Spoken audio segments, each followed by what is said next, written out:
Bonjour à toutes et à tous et bienvenue sur le plateau des Changemakers. Ces personnalités qui changent le monde, qui créent des entreprises ou qui les transforment. Aujourd'hui, j'ai la chance d'être en compagnie de Aïssatou Baldé, la fondatrice d'une plateforme de freelance pour Africains, Nawari. Bonjour et bienvenue. Bonjour Julie, merci pour l'invitation. Avec grand plaisir. Alors chez freelance.com, on connaît bien le marché du freelancing, mais on le connaît pas du tout en Afrique. Donc on est ravis de t'accueillir et que tu puisses nous raconter un petit peu tout ça. J'ai d'abord une première question à te poser, c'est Nawari, ça veut dire quoi?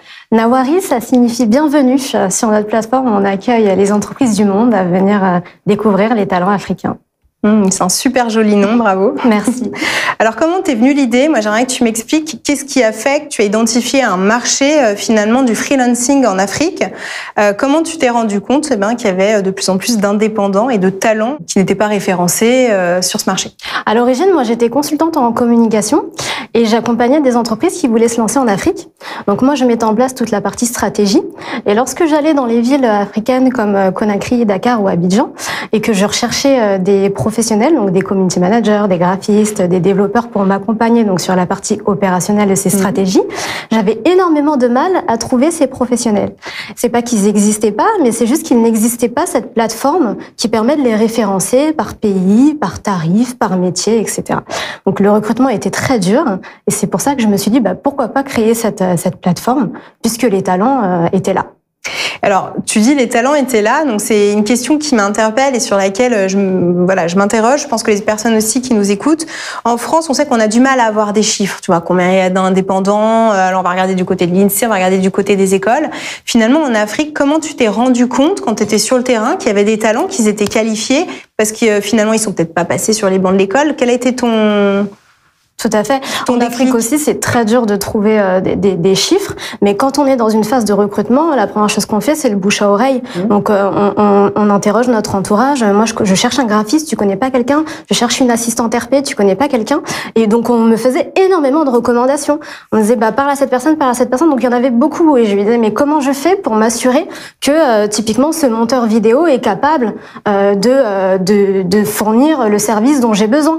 Et ces professionnels arrivaient avec des portfolios qualitatifs, on voyait de quoi ils étaient capables. C'est-à-dire que ce sont des professionnels qui sont bien souvent apparentés à l'informel. Il n'y a pas vraiment de structure encore sur ces métiers et donc ils sont peu visibles, mais ils sont là et très très très talentueux, très formés, très compétents.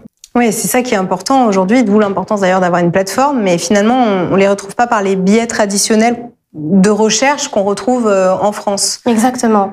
C'est super intéressant. Alors nous, on connaît pas du tout le marché en Afrique. Est-ce que tu peux me décrire un petit peu, j'imagine que d'un pays à l'autre, c'est différent, comment se structure ce marché du freelancing en Afrique? On a un marché qui est très mature au niveau de l'Afrique anglophone. Donc les pays comme l'Afrique du Sud, Kenya, Nigeria sont très en avance, même le Ghana, sur le statut du freelance. En revanche, pour l'Afrique francophone et je dirais l'Afrique subsaharienne, les professionnels sont là.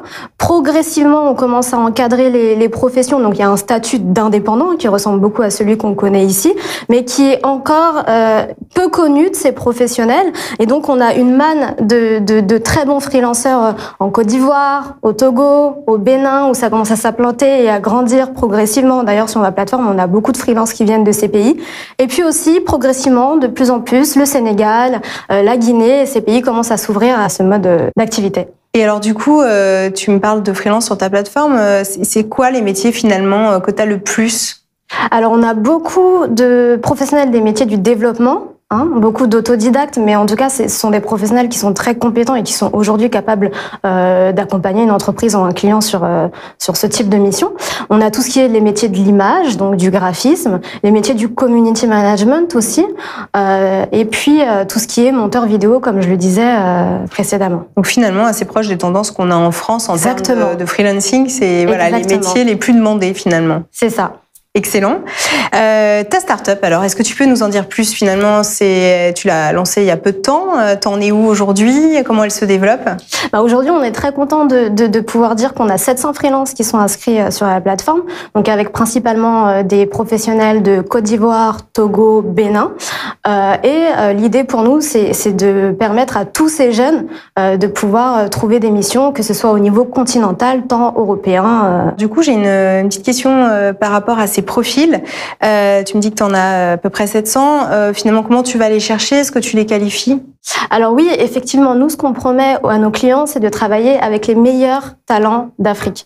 Donc, on a mis en place un processus de recrutement en 4 étapes qui passe de la vérification de l'identité, l'envoi du portfolio, un entretien individuel. On sait que les freelances doivent être capables de faire preuve de soft skills, proactivité, rigueur, autonomie, etc. Donc, on audite tout ça lors d'un entretien individuel. Et puis, vérification des références lorsque cela est possible. Parce que, voilà, on sait que ce qui est important, c'est qu'ils soient capables de réaliser les missions pour lesquelles ils sont employés. Donc, sur Nawari, on a mis en place ce processus. Excellent. Donc, une belle progression depuis ton lancement. Donc j'imagine que si tu as créé cette entreprise, c'est que tu as une vision pour le marché africain. Et c'est quoi finalement ton rêve absolu? Nous, avec Nawari, la volonté, c'est vraiment de contribuer au développement du continent africain par la création d'emplois, donc tant au niveau international que local. Mais il faut savoir qu'il y a des réelles problématiques au niveau local que j'aimerais pouvoir adresser, comme l'accès aux infrastructures de base, l'électricité, la connexion Internet.